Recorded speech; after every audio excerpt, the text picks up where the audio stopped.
Kunjabihari.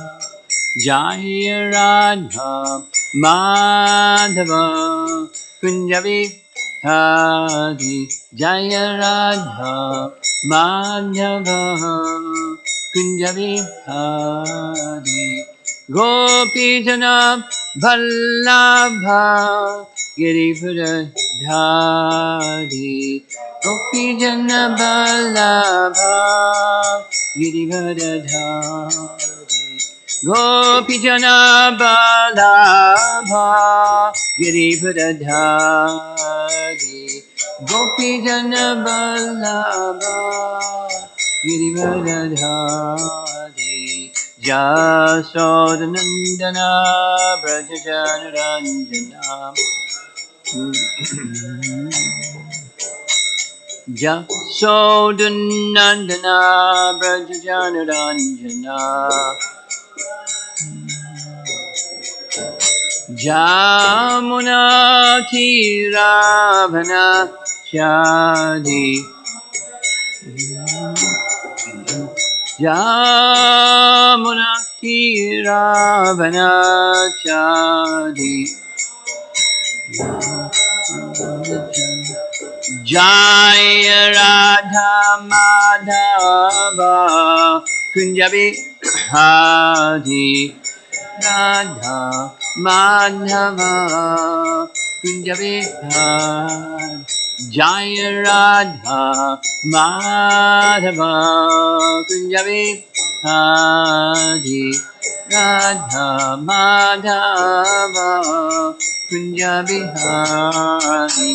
Gopijana Vallabha Girivardhari. Gopijana Vallabha Gopijana Vallabha Girivardhari.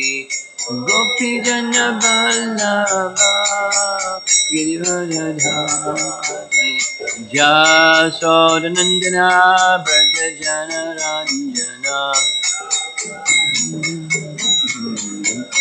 Jasodhanandana Brajajanaranjana. Jamuna Tiravana Chadi. Jamuna Tiravana Chadi. Jaya Radha Madhava Kunjabihari. Madhava Kunjabihari. Jaya Radha Madhava Kunjabihari.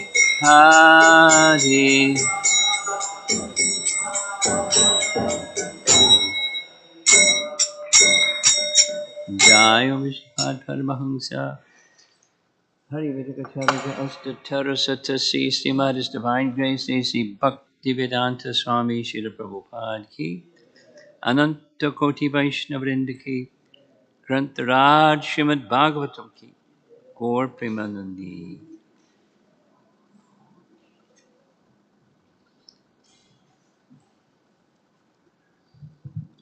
Om Namo Bhagavate Vasudevaya. Om Namo Bhagavate Vasudevaya. Om Namo Bhagavate Vasudevaya. Text number 8 from Canto 10, Chapter 76. The battle between Shalva and the Vrishnis. Salabdva kamagam yanam tamodama darasadam yadau dvaravatim shalvo vairam vrishnikacham smran salabdva kamagam yanam Tamodama Yayaudvara Vatim Shalvo Vairam Vrishni Kritam Smaran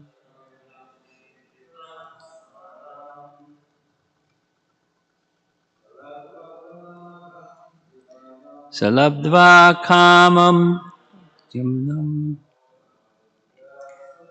Tamodama Darasadam Yayaudvara Vatim Shalvo.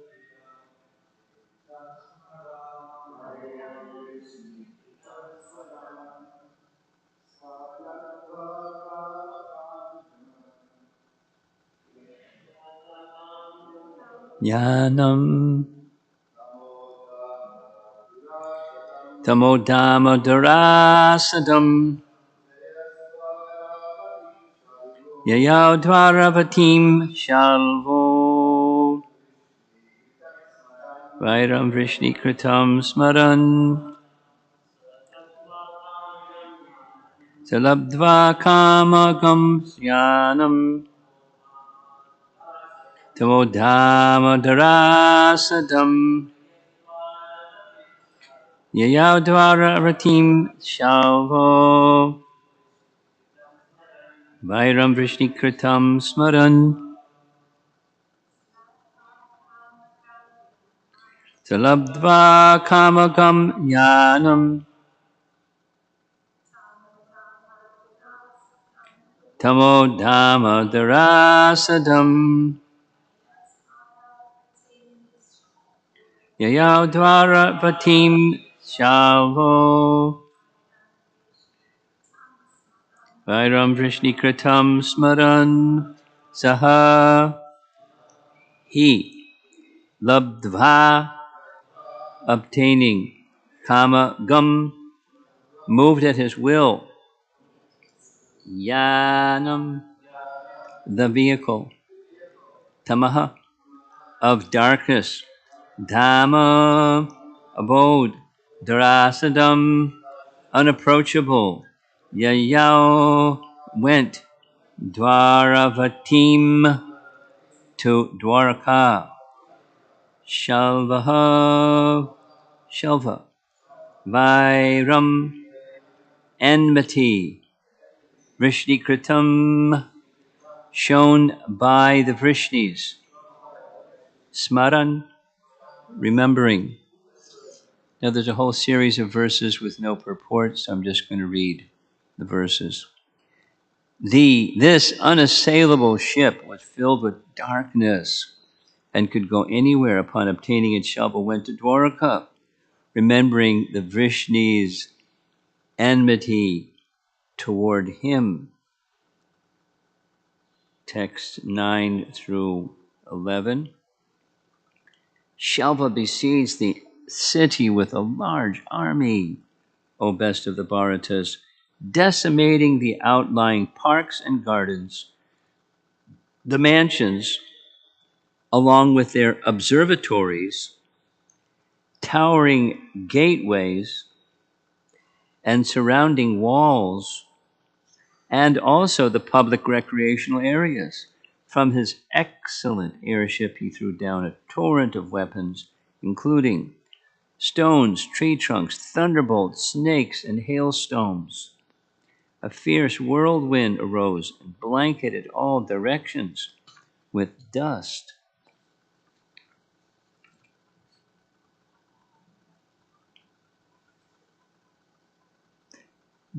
Thus, terribly tormented by the airship Saubha, Lord Krishna's city had no peace, just like the earth when it was attacked by the three aerial cities of the demons.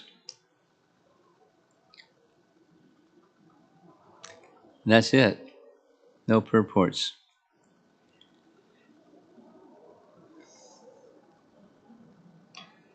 So at the beginning part of this chapter, which I guess you heard yesterday, gives a little background on Shalva.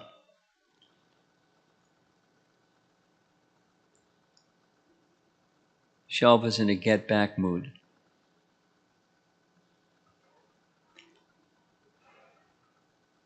Devotees don't do that. Shelva's not a devotee. Shelva's in a get-back mood. And get-back mood can be very intense. Depends. And his was very intense. His friend was Shishupal. Shishupal got chopped. He wanted to take revenge on behalf of his dear buddy, Shishupal. And so, you heard yesterday, the austerities, very, very severe, long periods of time.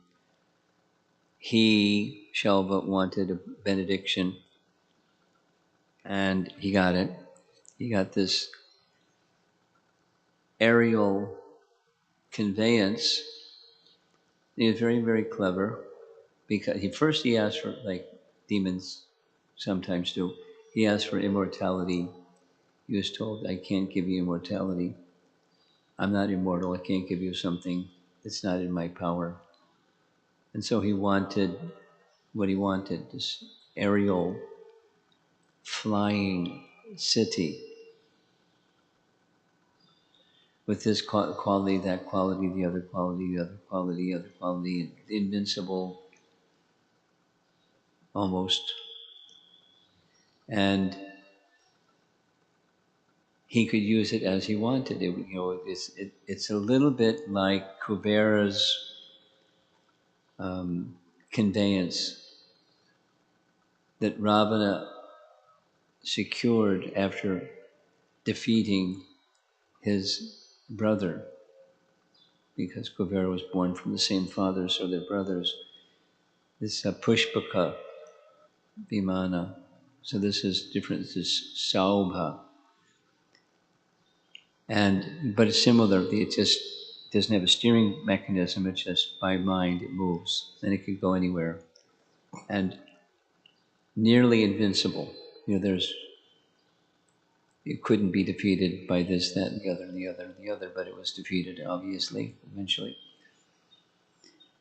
And so in his vengeful mood, he's going directly to Dwarka and attacking the city of Dwarka. Now, the city of Dwarka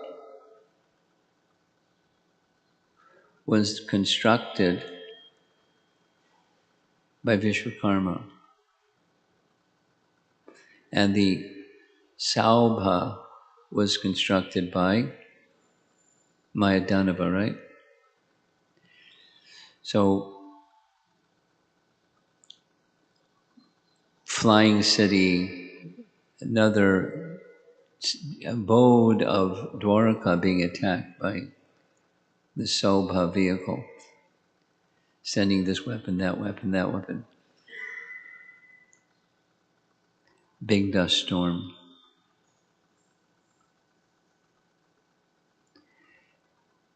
And Krishna's in the city. So Krishna's ready to do something to give protection to his devotees. Now, a little bit,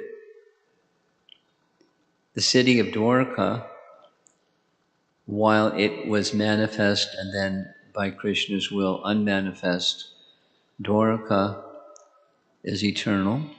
The transcendental, the physical is not eternal. It manifested and it was withdrawn, but the transcendental or aprakat, Dham, is eternal. And Krishna's presence is there eternally.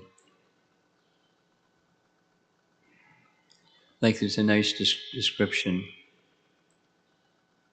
When Krishna ended his pastimes, this is going over to Canto 11, Chapter 30. Canto 11, Chapter 30, is Krishna ends his pastimes. And the way that Krishna ends his pastimes, some of the associates of Krishna return to the spiritual world because that's where they came from, to assist and participate with him expansions of eternal associates participated with him in his pastimes. And to end his pastimes, the Moshula Leela at the end in Pravas, the eternal associates were sent to Vaikuntha. The demigods that had expansions of the demigods that had come to participate in his pastimes and assist him, they went back to their heavenly abode. And then there's a third category. The third category is there's some associates that are part of Krishna's eternal pastimes in Dwarka. Daruka, Krishna's chariot driver, was one of them. In any case, Dwarka is an eternal abode. Sometimes manifest, sometimes not manifest. And pastimes of Krishna eternally are going on in Dwarka, in Vrindavan, and his abodes within this earthly realm. Sometimes manifest, sometimes not manifest. So Shalva is sending this aerial ship, Salva, to attack Dwarka this way, that way, the other way. And the reference is made. I'll read the verse again.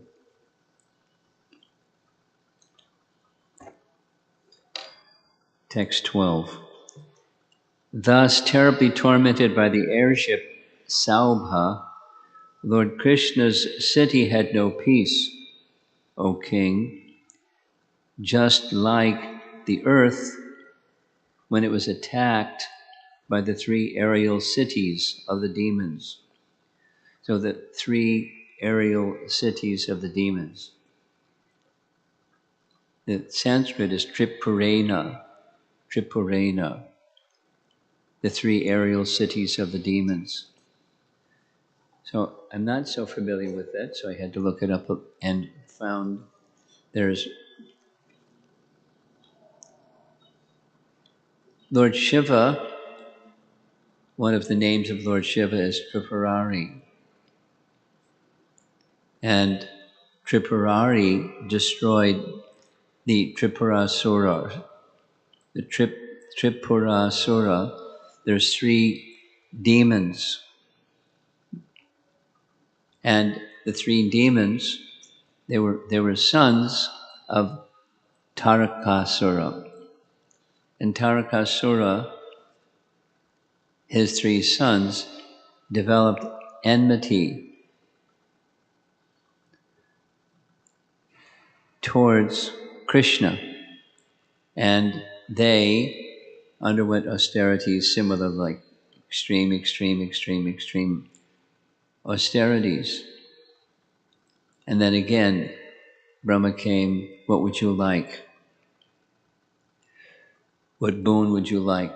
You've satisfied me by your austerities. What boon would you like?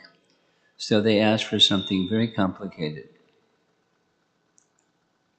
And the complicated, what the three of them requested was cities, or sometimes forts, or capital headquarters, different terms are used. And one would be in heaven, the other one would be in the sky, and the other one would be on earth. In heaven, a fort of gold. In the sky, a fort of silver. And on earth, a fort of iron. And it could be, similarly impenetrable by this and that and the other thing and the other thing and the other thing. So that was what they requested. And Mayadanava made that arrangement. Brahma went to Mayadanava. Mayadanava is mystical person. He's a son of Diti, and thus he is a Danava, and he had mystic powers and be building things that are mystical. It was one of his powers. So Mayadanava built these three forts.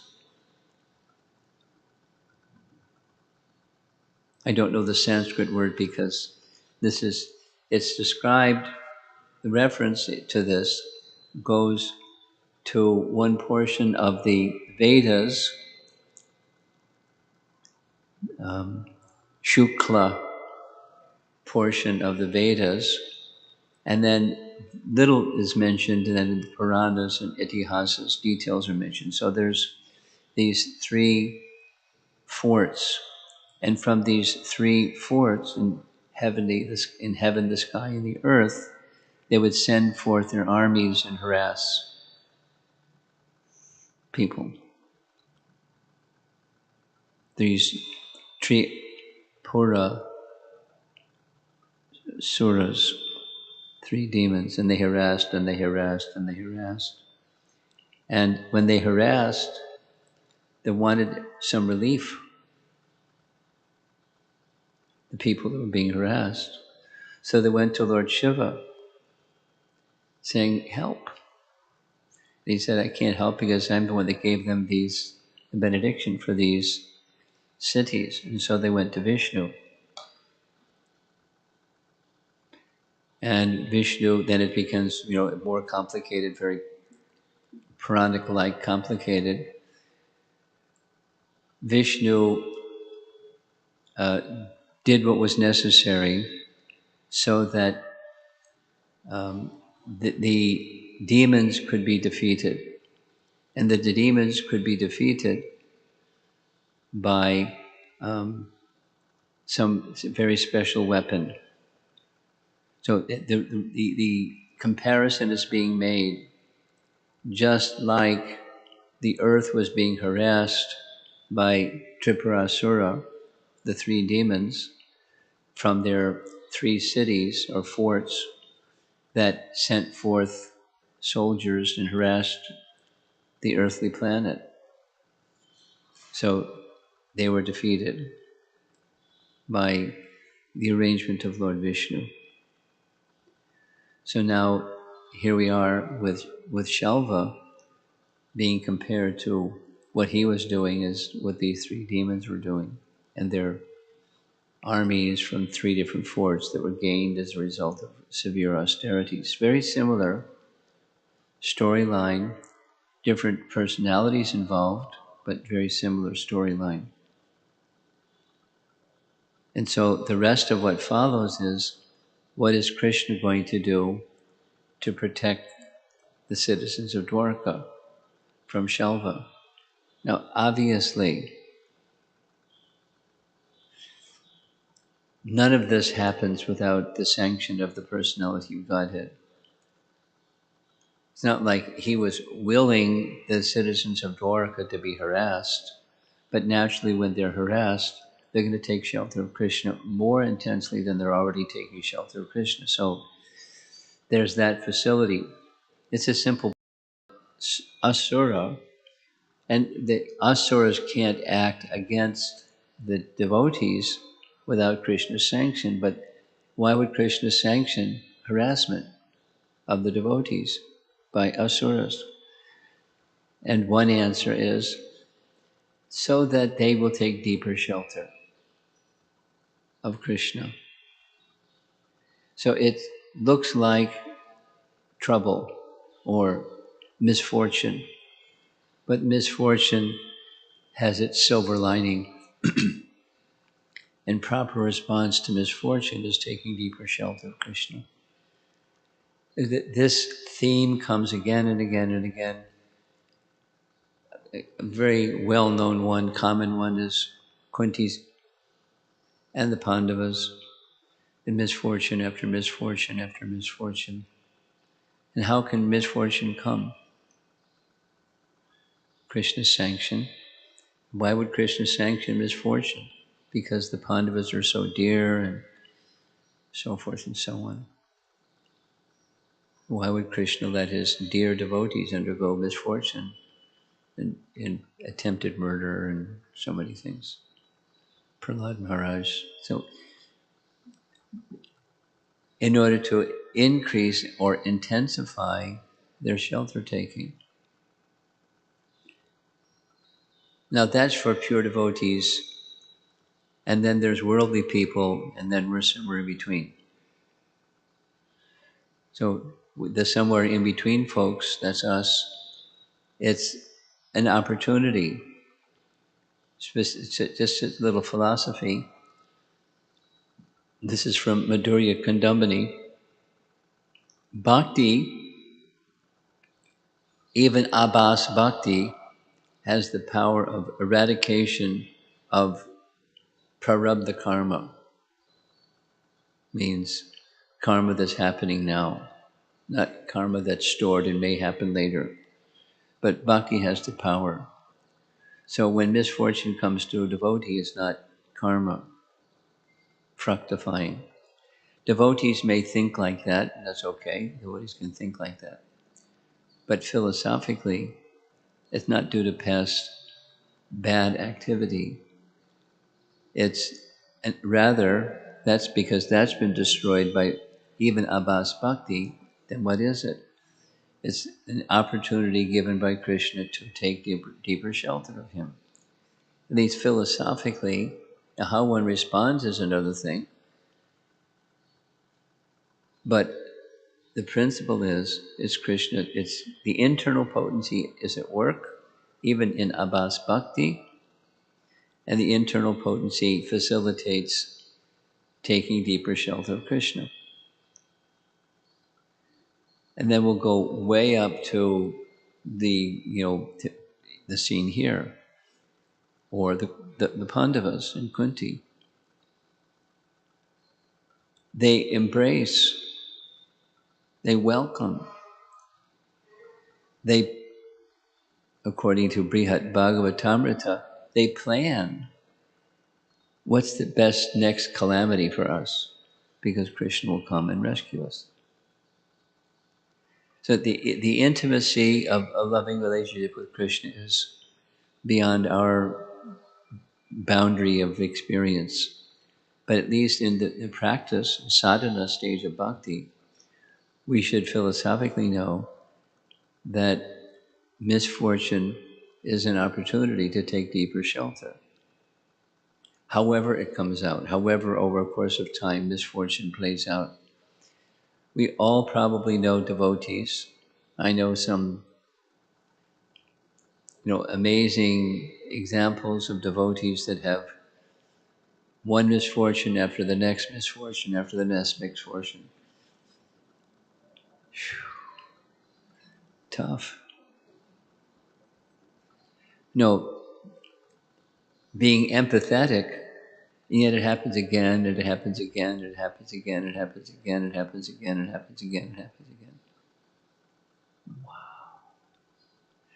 They're going to be made of steel by the time it's over, because either that or be broken.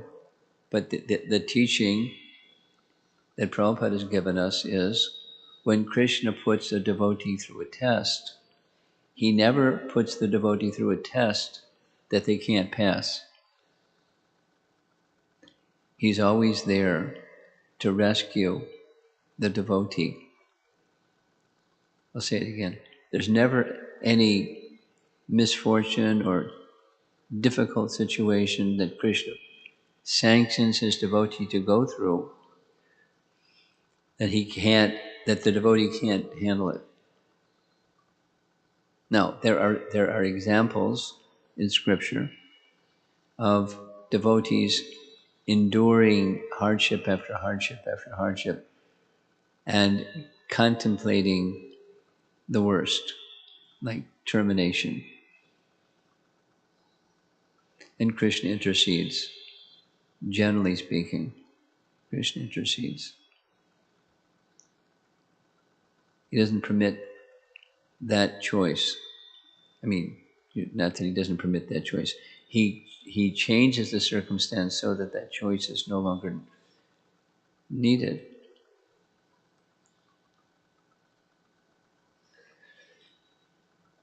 That I'm spending time with the topic of misfortune that comes here in this chapter 76. The misfortune is the Sobha airship of Shalva coming to attack Krishna's abode. Should be a safe place. Krishna's abode. Misfortune shouldn't come in Krishna's abode, but here it comes.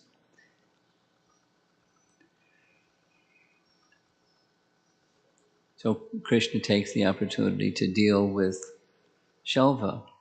And Krishna's dealing with Shalva means similar to Shishupal, liberation.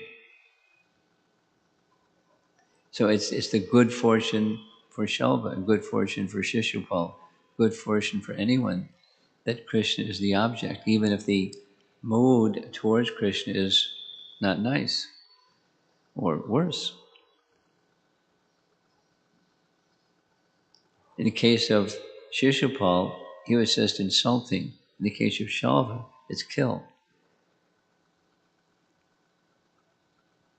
And those who are dear to Krishna harass, make life unbearable. No, Krishna is not going to leave that. But his protection is there for the Dwarkavasis, not just by killing Shalva, but by being their place of shelter. That is to say, when one is going through a difficulty, intensification of remembrance of Krishna happens for those who are devotees. And that intensification, remembrance of Krishna, is an ecstasy. I mean, it happens in Dwarka, it happens in Vrindavan. It happens in Krishna's own abode, what to speak of where we are. The same principle applies. So those are some lessons, and we'll hear further what goes on, what Krishna is going to do to counteract Shalva. He's very creative, and he's all powerful. He can just, blink and Shalva's gone. But he has a nice pastime. Let's see if there's some discussion.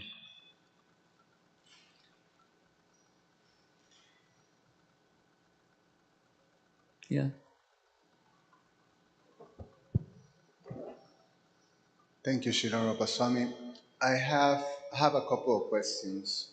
The one is with what you just finished the class with in terms of in the abode of Krishna, difficulties and calamities come, and Krishna arranges that for the devotees to come closer to him, to take shelter, full shelter of him.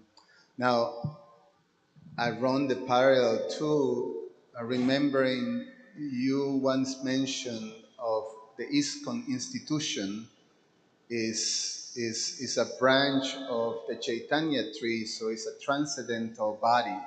It's a transcendental institution. It's Krishna's institution. Nice. And we see how much struggling, difficulties, obstacles, calamities our institution have to go through. And it doesn't seem that, I guess the task for us devotees is to learn how to fully take shelter of Krishna. In the case of our institution, In the case of? our institution, our ISKCON institution. Okay, our institution, okay.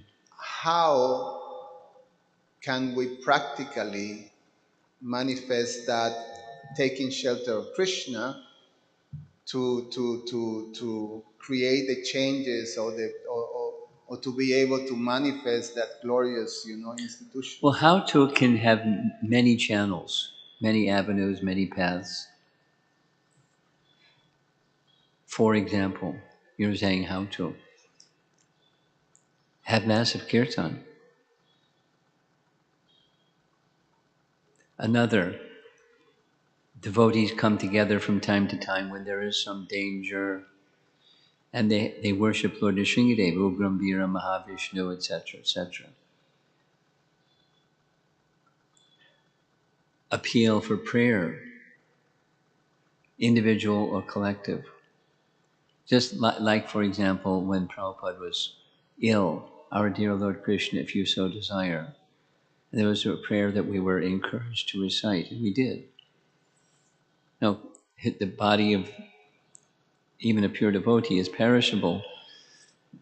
But there are different avenues one can take, but it's the deeper shelter of Krishna principle, and there are different avenues that can take.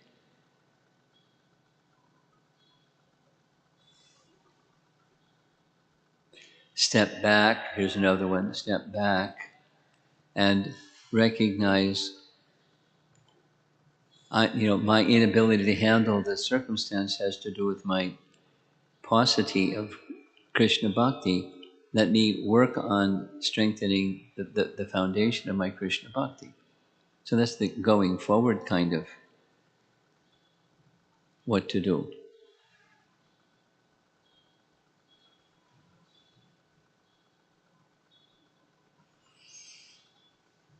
Thank you.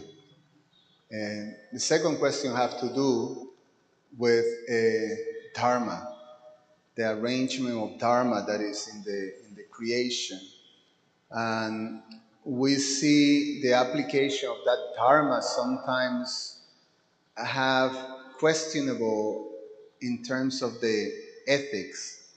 You were touching about that point yesterday, Yes. and um, and Krishna encourages us. He say that the devotee, he himself, follow principles of dharma to set example for others to follow. And we see the situations of Lord Shiva giving benedictions to a demon that is crazy. Even the one who wants to explode his head. Yeah. And Majadanava, after being saved by Krishna and Arjuna and being engaged, he still constructs this huge city to this demon that obviously his purpose was to destroy Krishna. And so these applications of dharma, because it's your duty to construct or to, but even even when we have people selling guns, the idea is that you don't sell guns to crazy people.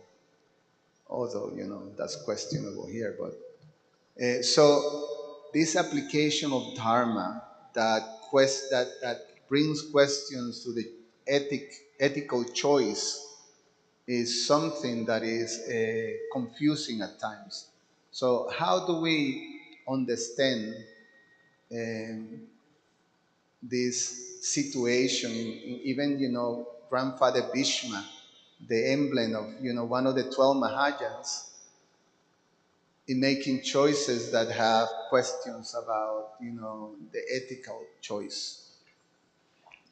I mean, because we spoke about this last night on the topic of Grandfather Bhishma, I already covered it, at length yesterday evening, so I don't know if it's appropriate to repeat it just now. Grandfather Bhishma was moved by Dharma, and on a higher platform, he's moved by rasa, or loving relation with Krishna. So choices are made by him, some cases apparently not in alignment with Dharma, but in alignment with his loving relationship with Krishna. Now, how could his loving relationship with Krishna take the position of opposition to his dear devotees, the Pandavas, for a higher outcome? The whole scene that unfolded, etc., etc., etc. Because Bhishma knew, we discussed this yesterday, Bhishma knew the eternal and loving relation between Arjuna and Krishna. He knew. He wasn't lacking in that understanding. And yet Bhishma is, a personality with his own relationship with Krishna. And the chivalry aspect of his loving relationship with Krishna permitted him or guided him to do what he did.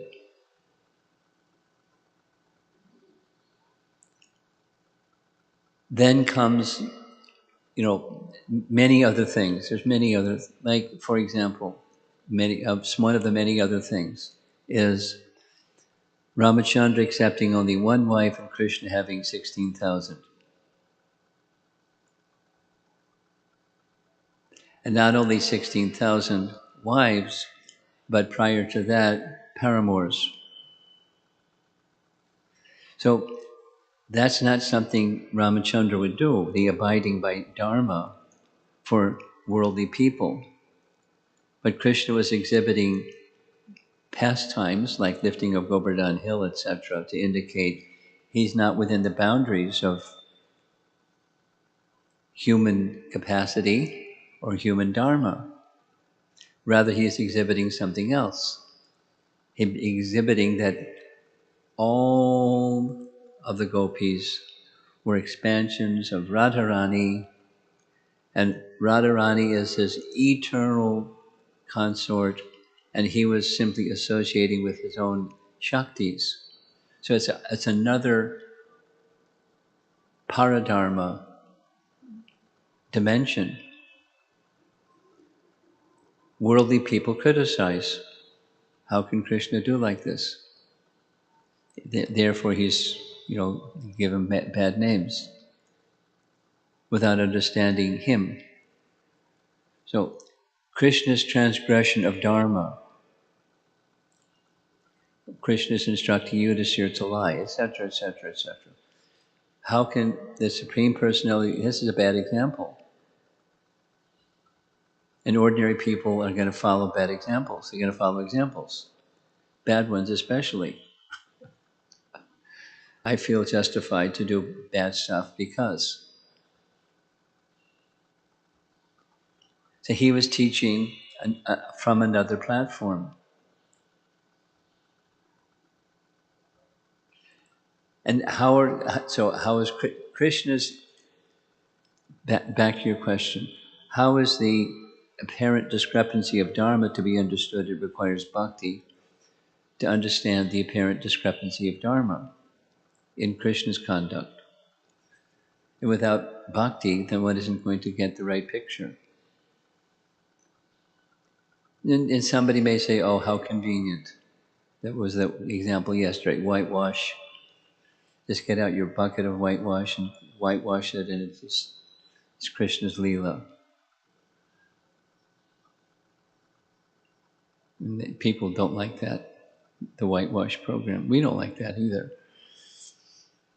So how do you understand without whitewash? By bhakti. And how do we understand? So then through those that understand Krishna in a profound way, they can help us understand and see and experience Krishna's kindness, including, aside from this particular question of discrepancies in dharma, how Krishna can sanction the Dwarkavasis being put in difficulty or the Vrajavasis being put in difficulty. How can we explain that?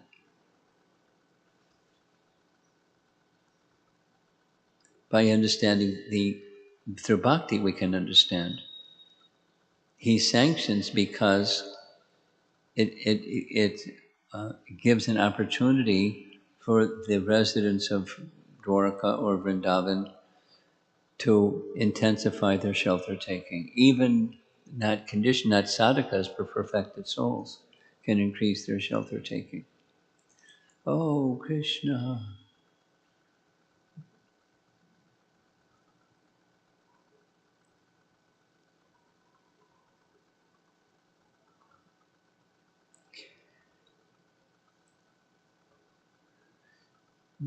Just one more point in response to this question.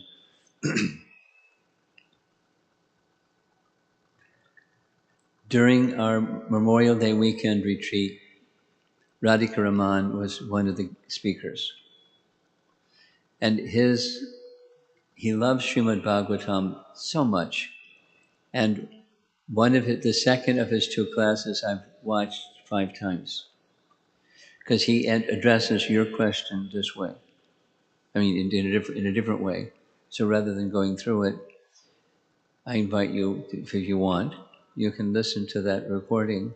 I'll send you the link, or you find out, however. One of his points was, even when there's this seeming discrepancy where it looks like Krishna's not giving protection, he could rescue the devotee more quickly. But sometimes he lets it go on and then rescues the devotee. And it's intensification of the, he gives the, very nice, spends 10 minutes on the topic of Krishna, Prahlad being pushed off the cliff by the agents of his father, Hiranyakashipu. And the description is, before he hit the bottom, Lord Vishnu appeared and rescued him. So his contemplation as a young boy was, why did he wait so long to rescue his devotee?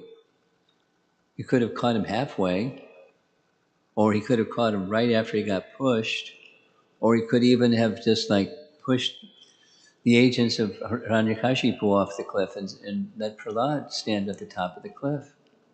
Why did he do it that way? So he just drills on the question. And the timing, it's entirely up to, protection is not in question, but it's the capacity of the person. Prahlad wasn't fearful at all. He didn't start to scream.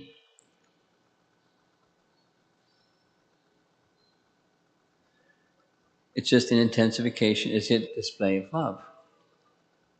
Now, bhakti tells that's the answer. And those that aren't bhaktas can't fathom what's going on here.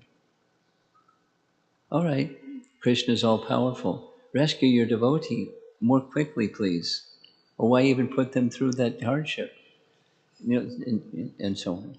So he discusses the point very beautifully. How Krishna reciprocates with those who pray to him. It's a very wonderful topic. Covers it very nicely. Anyone else? I was just gonna, just one little thing, just Okay. in that. It's beautiful what you say, Guru Maharaj, because the purpose of Dharma is to come closer to Krishna. Yeah. So everything is designed, Dharma is designed for that. Yes. I've come to understand. Anyone? Okay. Srila Prabhupada ki jai.